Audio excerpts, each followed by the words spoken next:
All right.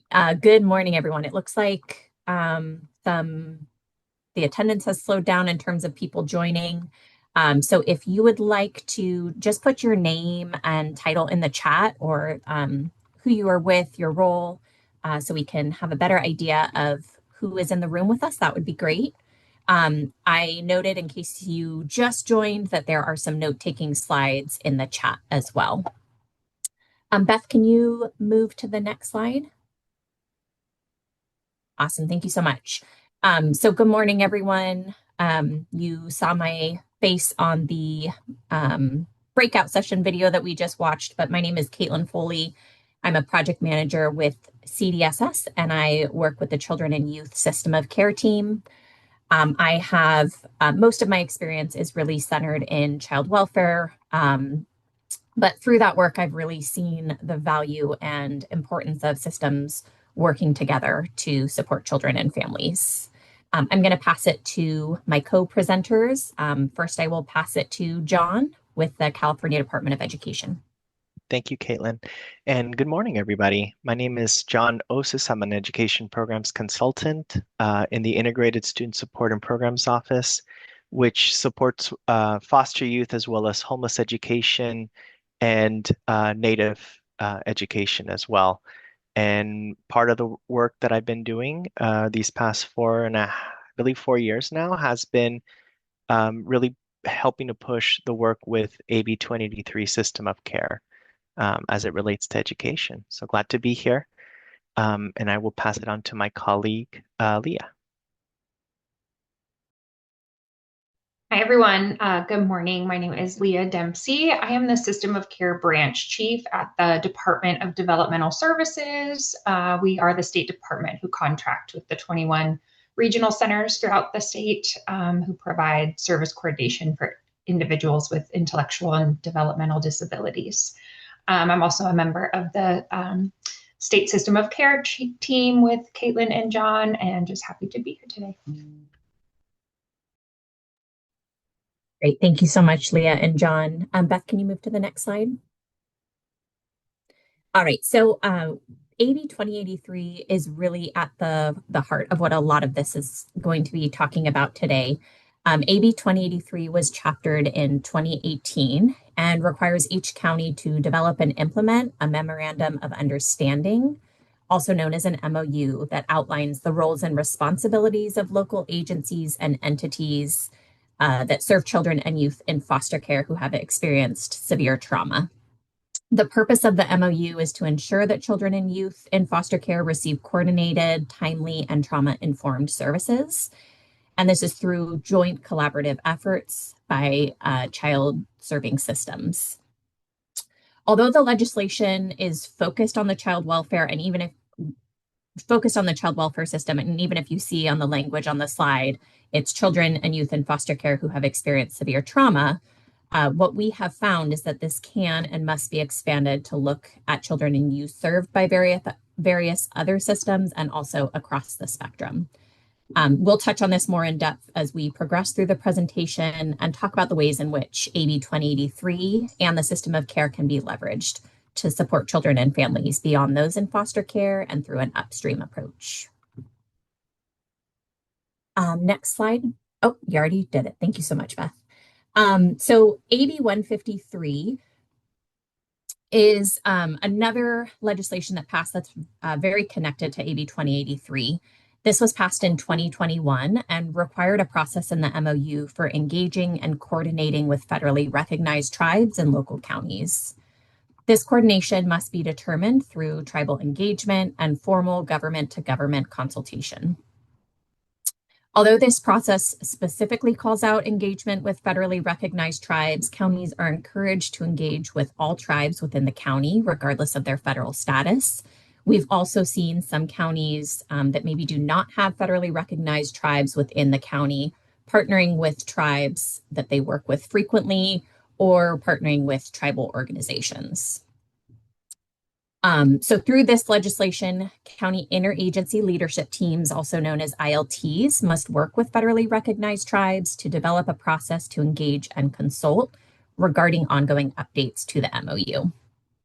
This edition really acknowledges the roles of tribes within Indian child welfare and the importance of engaging tribes to meet federal and state requirements and maximize access to culturally appropriate services and supports. Next slide, Beth. Thank you. So I'm looking at who we have here today, and I'm not seeing anybody that, so I guess I should pose it here. If anybody is familiar with the specific components of the System of Care MOU, can you put something in the chat? I just want to use this to kind of gauge how in depth I go into some of these components. And if you're not familiar at all, that's totally okay. Okay, Lori, it looks like you're familiar. Thank you. Okay, so I'll just keep an eye on that. And if I need to not go into as much depth, I can slow down a bit with that. But a critical component of AB 2083 and the System of Care is the MOU. The MOU really is set to outline the roles and responsibilities of local entities that serve children and youth in foster care, and is supposed to be designed in a way to ensure that all public programs for children, youth, and families provide services in an integrated, comprehensive, and culturally responsive manner. So AB 2083 initially required 11 components, and then with AB 153, there was the addition added in terms of tribal engagement and collaboration. So I'm going to go through each of these. There's lots of words on the slide, but I'm going to kind of summarize each of them and then just kind of tell you a little bit about what each of those are in case you're not familiar with them. First, we have the establishment of the Interagency Leadership Team, or the ILT. This serves as the governing and coordinating body of the collaborative local system of care, and typically consists of programs and departments that interact with children. At the local level, this could be child welfare, the regional center. Oh, and thank you, Leah, put some great information in the chat. Child welfare, regional center, county office of education, behavioral health and probation department. This could also include tribes or tribal organizations as well. The role of the ILT is to work together to ensure that children receive coordinated, timely, and trauma-informed services, and they are also responsible for establishing and overseeing the MOU. The second component is the Integrated Core Practice Model, also known as the ICPM. This articulates the shared values, core components, and standards of practice that demonstrate how collaborative and integrated services work best in meeting the complex needs of children, youth, and families. Within the within the MOU, it's recommended that there are processes in place around the purpose, role, and principles of the ICPM. The next component we have is information and data sharing. This speaks to the ILT sharing necessary and relevant client-specific information to be able to conduct treatment, coordinate care, and ensure the highest quality of care is available to youth and caregivers. Next, we have screening and/or assessment and entry into care. This portion of the MOU acknowledges that each partner agency uses its own distinct processes and tools to determine eligibility and need for services. And this encourages counties and the local system of care to develop a process and tools to screen and assess the service needs of children, youth, and families to reduce redundancy and ensure that this is youth and family focused. Some examples is counties could choose to use a single shared assessment process. They could also partner on specific tools or share information from different tools or processes to support that collaboration. Next, we have the Child and Family Teaming, or the CFT. This really refers to the unified teaming process for children and youth in care to really support family engagement and maximize planning. And for this too, it's really integral that all of the system partners are at the table for this. The next we have is the Interagency Placement Committee, or the IPC. So this is different than the ILT, but is a multi-agency, multidisciplinary team that supports children and youth with significant behavioral, emotional, medical, and/or developmental needs. through a collaborative review process for a child's treatment or placement needs. The primary purpose of the IPC is to review and approve the initial or continued treatment in a short-term residential therapeutic program, also known as an STRTP. Next, we have the alignment and coordination of services. This speaks to the need for service alignment and coordination across systems. Community partners should be working collaboratively to align timelines for aspects of care. That's something that when you look at each of the different systems, everyone is operating on their own timeline. So really aligning that wherever possible to support that streamlining is really beneficial.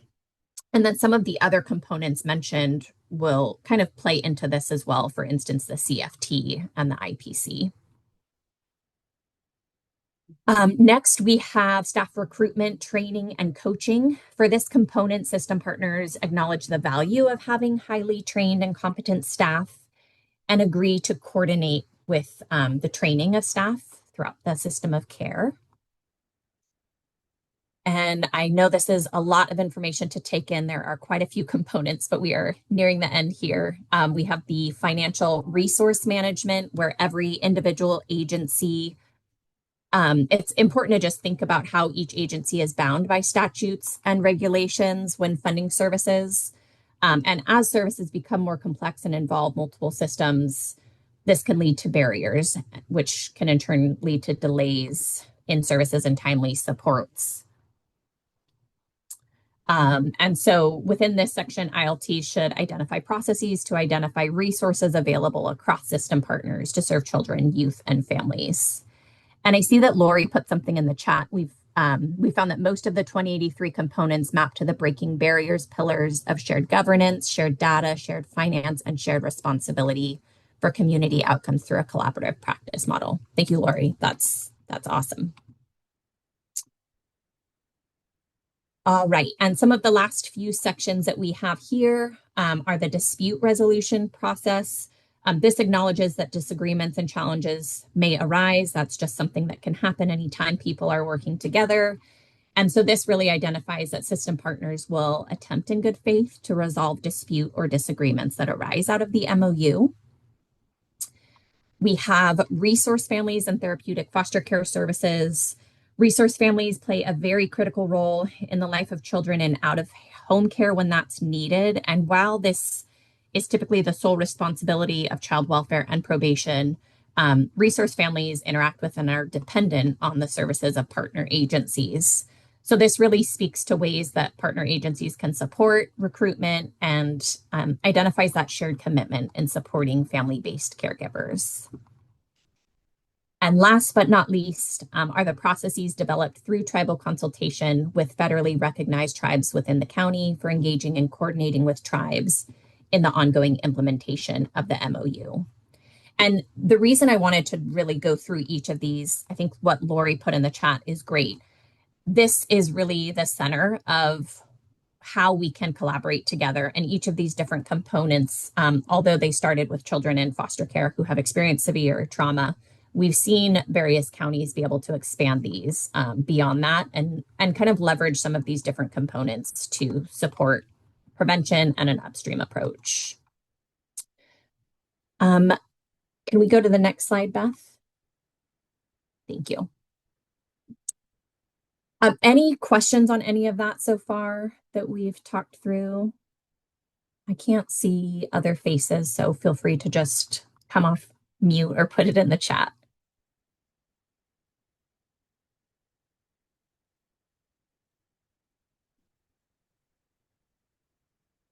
Okay, I'll keep going, but can pause at any point if somebody would like me to stop.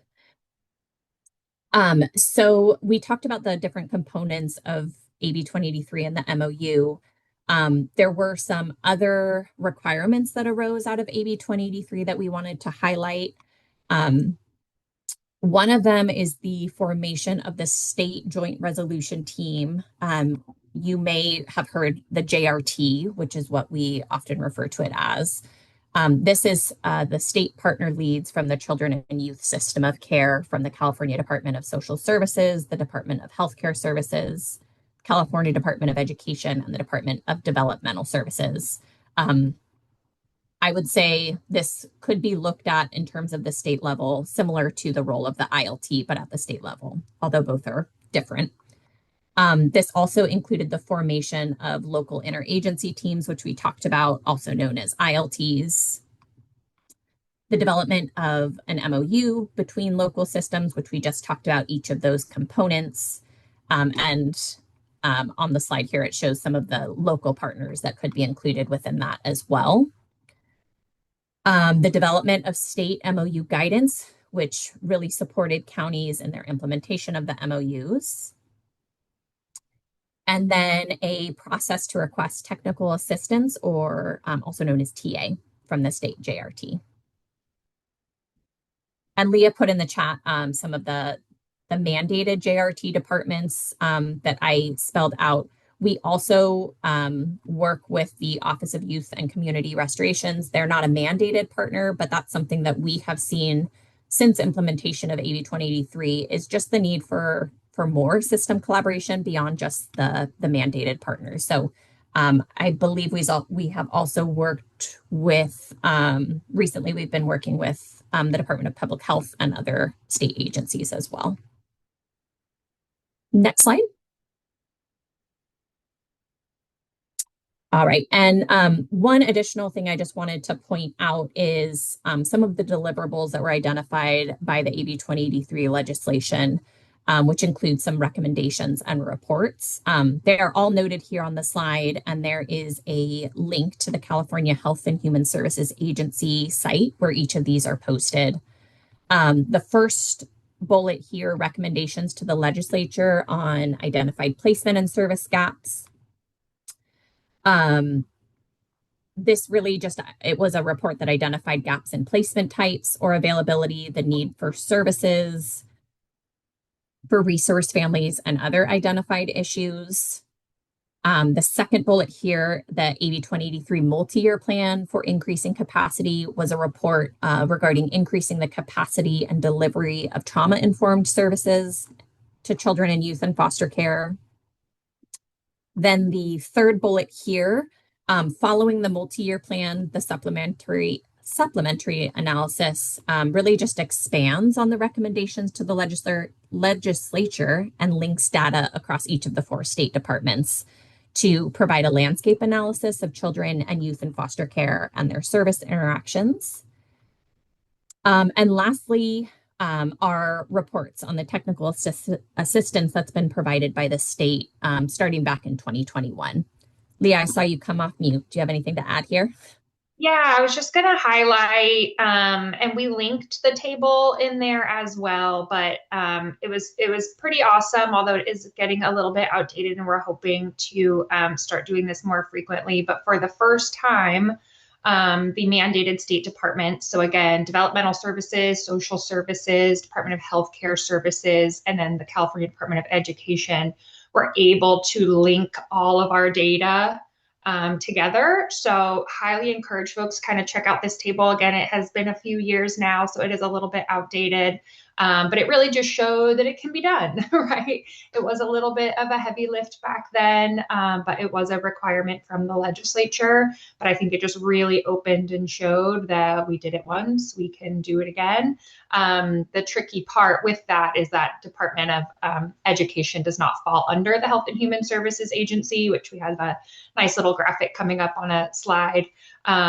So, we had to kind of go through a little extra hoops with those data sharing agreements. But anyway, we were able to get just a really nice kind of visual of who our shared kids are, and some of the services they receive and where they're located and things like that. So for folks that are really interested in data and, data informed decisions, definitely encourage y'all to check that out. So I just wanted to underline that was really awesome, and we plan to continue those data linkages. Great. Thanks so much, Leah. All right, Beth, can you go to the next slide? So the system of care is rooted in the belief that we are one integrated child and family serving system in order to meet the holistic needs of children and families. A lot of the things that we've talked about really just show the value in looking beyond each of our individual systems and exploring how we can work together to support children, youth, and families. In terms or in addition to all of this, AB 2083 and the system of care establishes a local level system of care through the ILT and the local MOUs and a way that this can be expanded beyond the current scope. This promotes collaboration and coordination across child serving systems and establishes the availability of TA and support. I just saw in the chat, just want to see. Awesome, Leah. Thank you for linking so many things. Leah's putting some things in the chat as well. So now I'm going to pass it over for the next slide to John.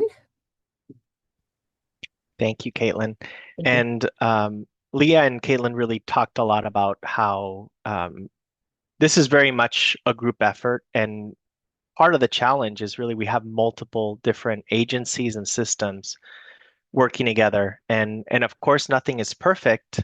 One of the most important things is that we do have this net that is very stable and we're able to communicate and we know where we can leverage each other's support and resources. So while this slide may look overwhelming, imagine that we have this system of navigation for families and children who are tasked with trying to support these youths. So the complexity is vast, but the nice thing about this graphic is that it really shows those main core partners. So we have California Health and Human Services Agency. So like Leah mentioned, Department of Social Services, Developmental Services, Healthcare Services, and also Department of Rehabilitation are all part of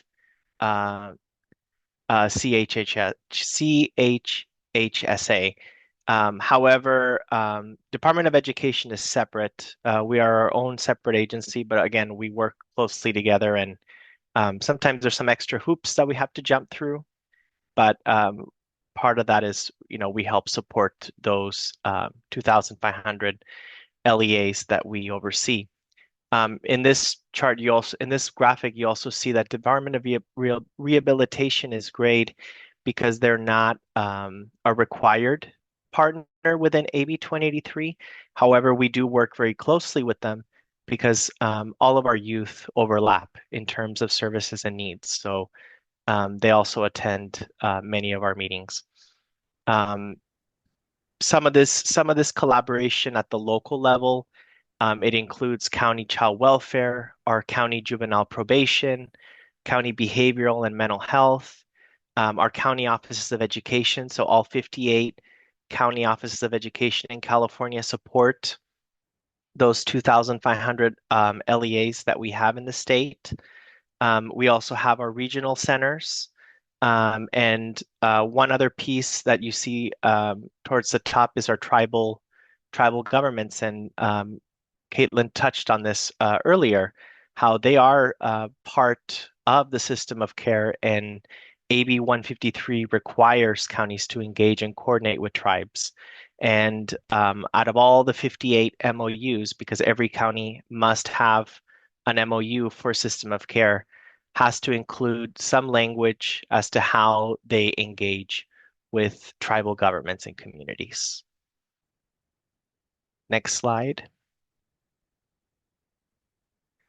So at the heart of this system of care is the alignment piece. So this slide represents how children and youth system of care is structured to support the collaboration across both the local and state levels. And it's one important piece here is that it's not a hierarchy. It really is something that we both lean on each other, the state team as well as the county team. So on the left, we have the ILT, the interagency leadership team, which operates at the county level. The ILT brings together those key partners at the local level, such as education, child welfare, behavioral health, probation, as well as other community organizations to help coordinate care. And these are the decisions that are closest to the youth and family, because usually these are the folks that at the local level they're directly serving the youth. So it is important to understand what are the local solutions, what are the local obstacles, so that if we move towards the center, um, we as the state team, state technical assistance team, can support. And our role as a state team is to help support the counties by providing any guidance, resources, problem-solving support, and really kind of acting as this bridge to help translate state policy into local practice and elevate any kind of local challenges back to the state. Many of the obstacles and the items that we hear, they're not always unique to one specific region in the state.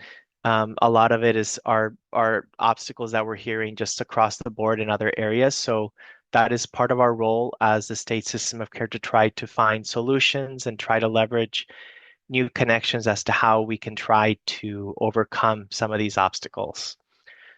So again, just to recap here, so the main core partners we have is Department of Developmental Services, Department of Health and Human Services, Social Services, and at the bottom, Department of Education.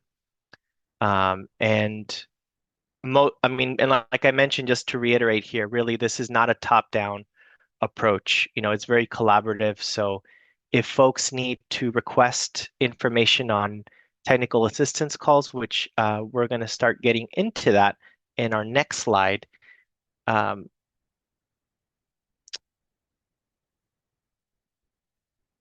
Perfect. Thank you. So in this slide here, so one of the things to mention here, so for us, we want folks to be able to reach out to the state technical assistance team for any kind of support. So anyone can request a technical assistance call. And the point of these calls, the purpose is to facilitate and participate in these calls, which are flexible and any agency can request them. But it's to ensure that we're discussing, specific complex needs of youth. And these are youth that normally folks at the county and local level have been able to come to any kind of conclusion on how to best serve that youth. So this is more of sort of like not necessarily the last resort, but it needs to go beyond the county level for guidance and support. So we as a state technical assistance team, we are part of that work and we attend these calls. And again, the purpose of these calls could vary, and it really does range from issues from education, transportation, short-term residential placements to ed rights holders needs for changing. It really can range, and it's not really about directing. Like our role is really not to direct. It's very much about partnering. So we try to make those connections if folks are having difficulty trying to connect with another system. Because again, we're all different systems. And like you saw in that other slide, it can get very bureaucratic and it can get very bureaucratic very quickly. So we need to know and we need to learn how to be able to help other folks navigate the bureaucracy because it can delay care. And that's the least thing we want to do because some of these cases are very timely and we don't want someone to have to stay an extra night someplace that they're not supposed to stay just because there was a delay in terms of the bureaucracy. So we try to help with that.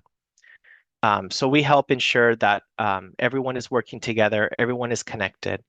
And we also make sure that ILTs at the county level are connecting and are ensuring, and they are being able to best support their youth in their counties and help with any kind of transitions. So ultimately, all of these roles, they're focused on the youth, right? They're focused on making system of care work for the betterment of youth and families.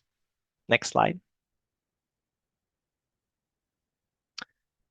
So as we mentioned here, so with our state technical assistance, so we have our calls The email is there, so anyone can request these calls. And the whole purpose of these calls, again, is to have support youth with the most complex needs that have been elevated by the county to the state level, and they just require immediate attention. So these youths, so the needs can vary. Like I mentioned, it could be from any of the systems, and it could even be from any of the populations, and it even could be folks that are at risk of becoming a dependent. So it really is to try to help all youth who might be at risk. So as we mentioned, all of the state partners come together. We all help provide recommendations. We also have other organizations such as our child welfare associations that also attend. Our tribal partners also attend, and anyone can request these calls. And we have the SOC inbox for that, which is the SOCTA calls at dssca.gov. So with that, I will pause. Not sure if anyone has any questions. And thank you, Katelyn, for putting that email there. And not hearing any other questions, I will pass the mic to Leah, who's going to further discuss how system of care can further help the upstream for prevention efforts.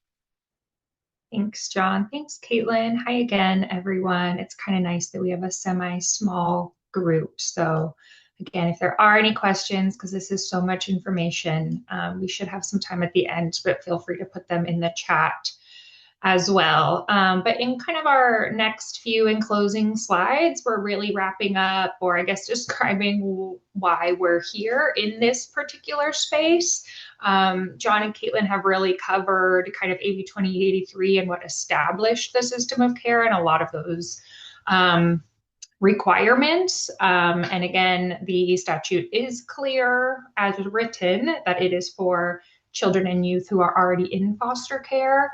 But again, one of the reasons why we are doing presentations such as this is to really uplift the importance of expanding that purpose, right? Because what AB 2083 has done in the development of the interagency leadership team and the system of care MOU is it's really set the table, right? Or set a table, right? Where at least there's a requirement for not all, but a good chunk of state and local child serving entities to be in the same room and to have this MOU as a requirement.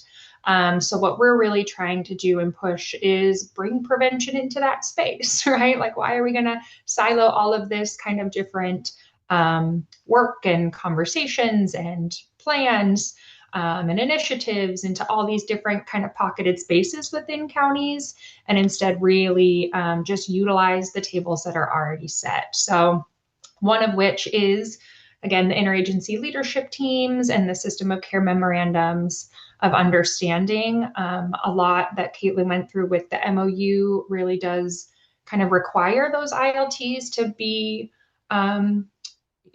doing some of their gaps assessments and how they're building capacities. And that's all prevention, right? Building those community pathways. So really just using those spaces for that, because really although we do see some similarities across counties, no one knows your county better than you, right? And so really bringing those conversations and pulling in, community-based organizations, either as advisory members to the ILTs. We do have ILTs who have completely brought in various community-based organizations into their MOU and as signatories on their MOU.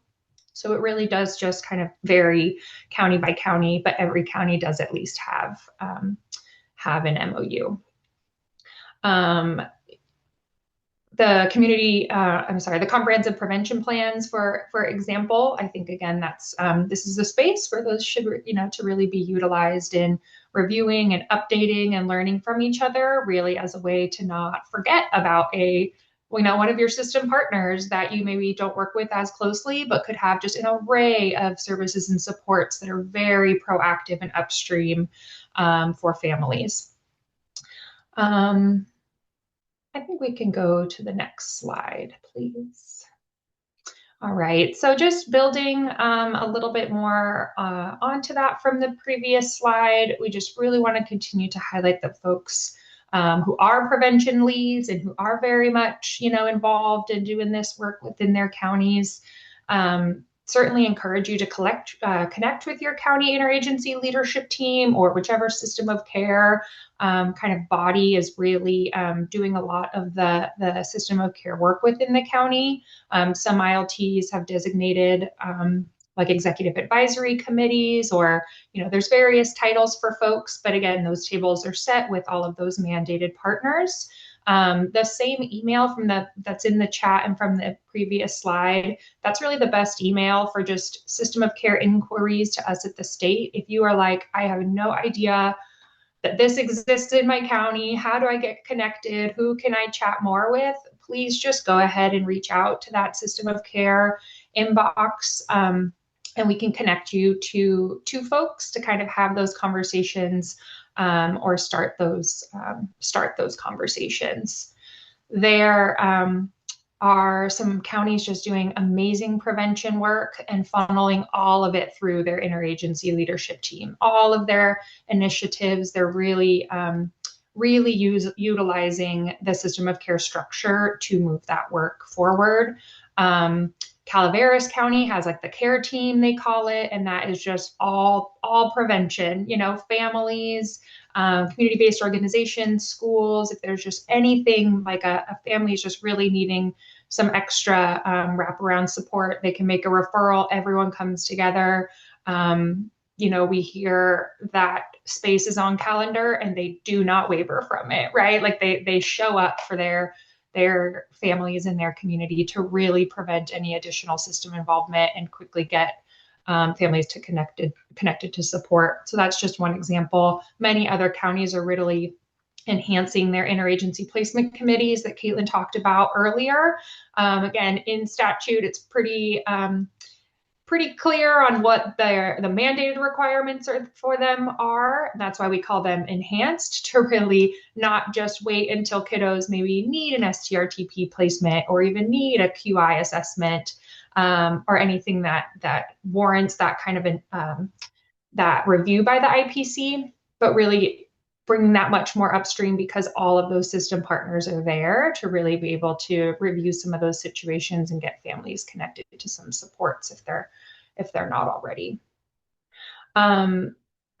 Just making another connection back to the MOU and the piece around shared and consistent, training. Another discussion that the ILTs really have are around, training their staff. And so with all of the, shifting from mandated reporting to community supporting and just all of the reforms and hopefully standardizing some trainings, this is just another opportunity to utilize kind of all of those system partners receiving that same information and coordinating some consistent training for their staff. Katelyn, do you have anything to add on this one before we move on to the next? Nothing. You covered it so well, Leah. I think the big thing with all of this that Leah's covered is thinking outside of the box and in terms of like what AB 2083 began as, but then looking at how it can be expanded, because it's such a huge thing to be able to have these different systems collaborating together and have the different components like the ILT and like the MOU. So looking at things that are needed within the county space or needed within that community and just trying to leverage that beyond what it began as. Katelyn. Next slide, please, Beth. So then just some kind of sample language. Again, just these initial MOUs exist. There's one in every single county. At this point, some counties are still working on revisions after AB 153 was enacted, just really doing some of that deep tribal engagement and consultation and making those revisions to their MOUs. But even with this prevention work and the whole conversation that we're having here today, the System of Care MOU is not meant to be a one and done. It's really meant to be a living, breathing document.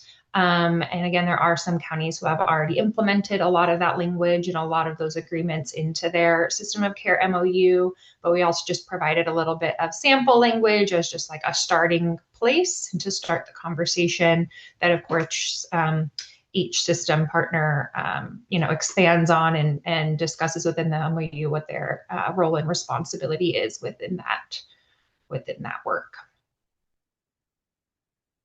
And next slide. So it looks like we have, about 15 minutes. We were hoping to just have maybe a little bit of a discussion, and then we can go through a couple resources and then wrap up with some questions. Again, there aren't too many of us, so we would love to hear from anyone comfortable, really about just what a multi-system or, true system of care approach looks like to you, or if you are already, heavily involved within your local system of care. We'd love to hear what's working well and how y'all are really advancing that prevention work. So if anyone is brave to come off mute, we would love to hear from you.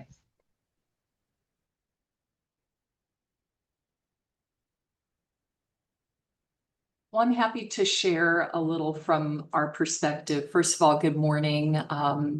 Great to be on this webinar and really appreciate all of the information that you put forward and the way that you've done it. Very extremely helpful. I'm Lori Clark, and I'm the director of the Social Policy Institute at San Diego State University. And part of the work that we are involved with is building capacity for wellness or well-being systems of care, a lot in alignment with 2083 among counties. And so we're working with 4 different counties right now and have helped to form the MOU for 2083 and then done the actual implementation, facilitation, capacity building for the local county teams. So Ventura County is the furthest along. June 30th, we will be bowing out because our desired capacity building is completed. They are ready to stand on their own and make great strides. And the other counties we're working with are at various levels. But what I would say for our state partners, what you put forward is so valuable to have in one place, because despite the work that I just described, it feels like it's been coming to me sort of piecemeal.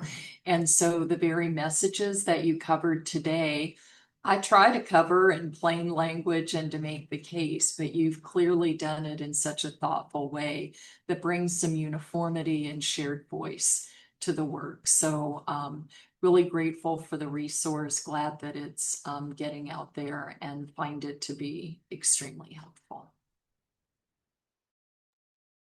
Thank you, Lori. Thank you so much for being here today and for all the work you're doing. Exciting to hear about Ventura. Yeah.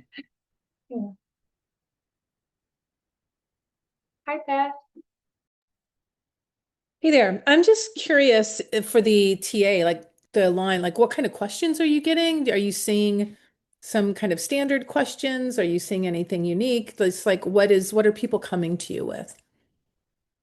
Yeah, and so we have kind of the couple levels, and actually our official tiered TA framework of the state system of care team is going to be released here pretty soon. It's very similar to the breaking barriers kind of pillars of support that Lori had mentioned earlier too, with tier 1 just kind of general, resources and things, content development that we make available. Tier 2 is the child and specific technical assistance that John was talking about, where kind of any system partner submit referral for a very specific child or family.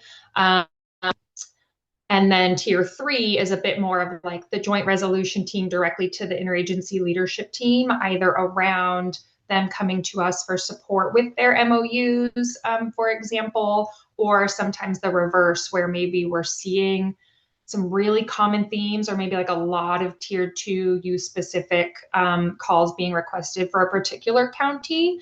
And so sometimes we'll do a reach out like, hey, we're really seeing, a really certain theme that's like neat, and kind of talk about maybe what's going on and some strategies for capacity building there.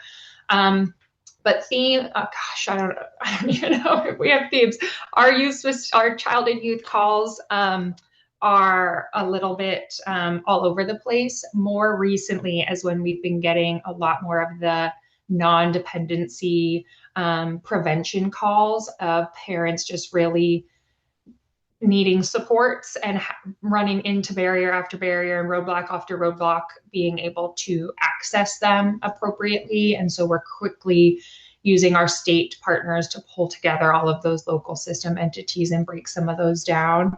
So that's been a newer trend, kind of and again, part of the reason why we're here and in these spaces is because we absolutely don't want it to wait until a kiddo is brought into care, because things have kind of gotten so bad. So, but also on the websites that we threw in is our technical assistance data reports. We release one every single year at the end of June, and that goes through the exact counties who are utilizing those specific calls, what themes we're seeing, what barriers we're seeing. So you can get a lot of information from those as well, but happy to open it up to John and Katelyn if you want to add anything. Thank you, Leah. I think, yeah, like Leah mentioned, really it just ranges. Every case is very unique.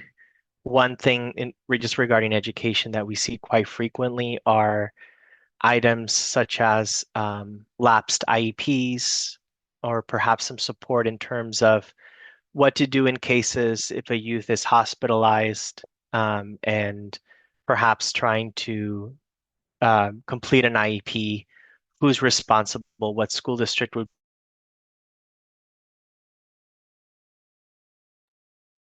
I don't know if it's just me, but I think you cut out. Yeah, John, I think you cut out a little bit. Yeah, Just there you go. You're back. transfers between one school district to another, just regarding a residential change. I think that's kind of the biggest item we always hear and talk about. And Beth, I see you're off mute. Please go ahead. Oh, no. I came off mute because you cut out for just a bit. So yeah, that's super helpful though. Thank you. Oh, I think you're muted. I unfortunately I didn't catch any of that. Yeah, I'm not muted, but somebody in my household took over my speaker. So yeah, keep going. Yeah. Yeah, no, apologies. But if you want to put the question in the chat, please do. But yeah, I'll pass it on to Katelyn. Not sure if she has anything else just regarding other trends. Are you all able to hear me okay? Okay, just making sure. I had some technical issues as well, so just want to make sure.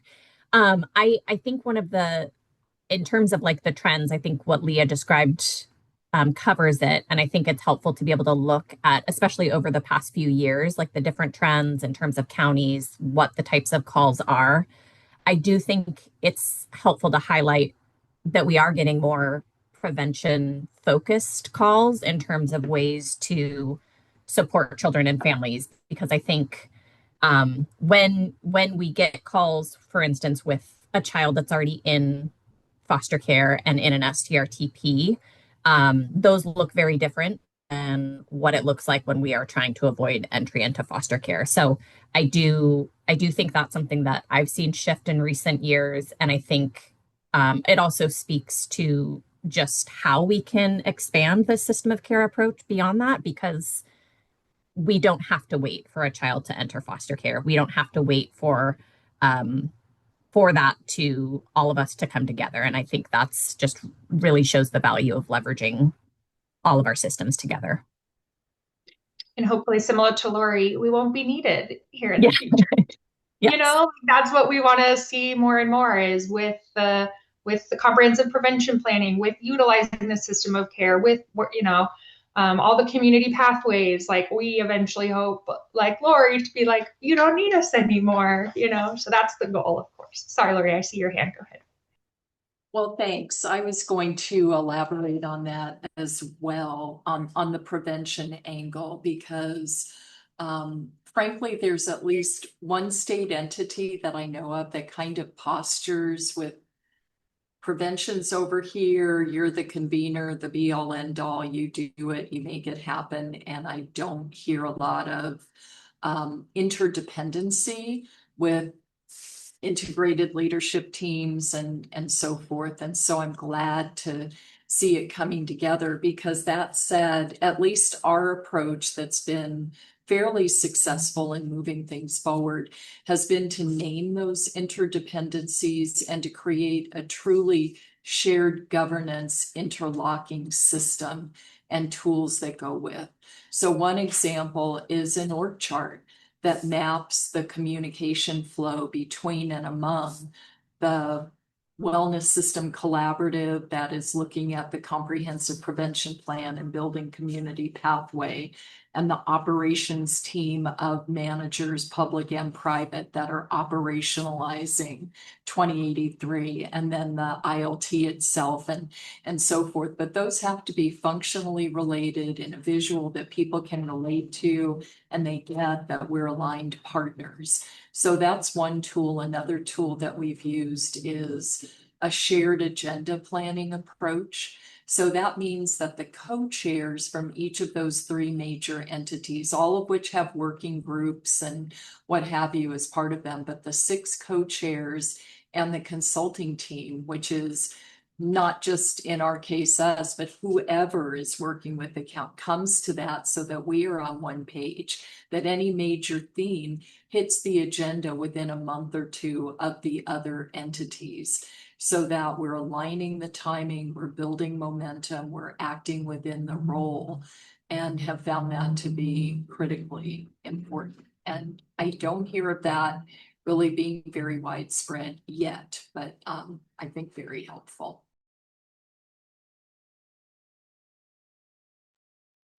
Absolutely. I'll find the link to the JRT works really closely with the Child and Family Policy Institute of California, CFPIC. They're doing a lot of webinars too.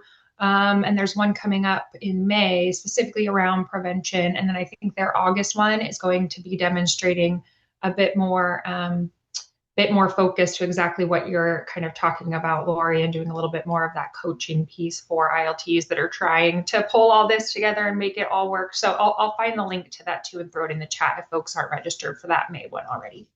Thanks. Yeah, CFPIC does a great job of that. And again, they pull in the citizen review panel work and the work that they're doing with all of the various state committees. And that's a great example. And CalTrin also does a great job with that. Radies is not just doing training in a silo, but looking at the CEBC, the California Evidence-Based Clearinghouse for Child Welfare, and the other sort of structures. So I think we have some great pockets of excellence and living models of what we're talking about and bringing those together. Great. I also, can you all hear me okay?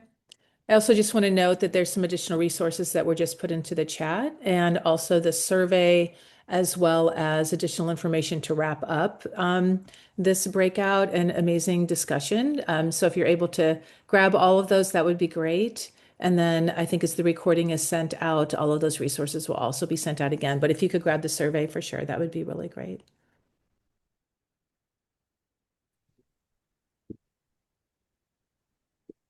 Thank you, Beth. And just wanted to thank you all as we're getting close to time. Thank you for joining this breakout session with us today. Thanks for the questions. And if any questions come up, I put it in the chat earlier, but if anyone has any questions later on, I'm going to put our State System of Care email team in the chat. So welcome to reach out to us there.